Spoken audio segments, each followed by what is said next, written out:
Chapter 47. A Sunday Drive. It is a Sunday. The old man and his grandchildren prepare to go on picnic.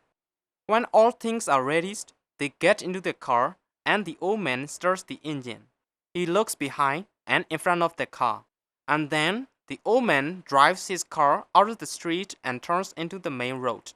He drives the car at high speed along the road. He listens the speed because he sees the traffic light.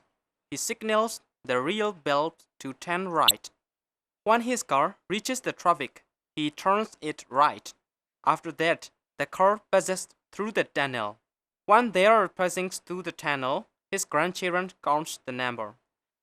And then the car crosses over the river. On the bridge, the car passes through the forest. At that time, his grandchildren tell the old man to stop the car because they are hungry. They get out of the car and stretch out.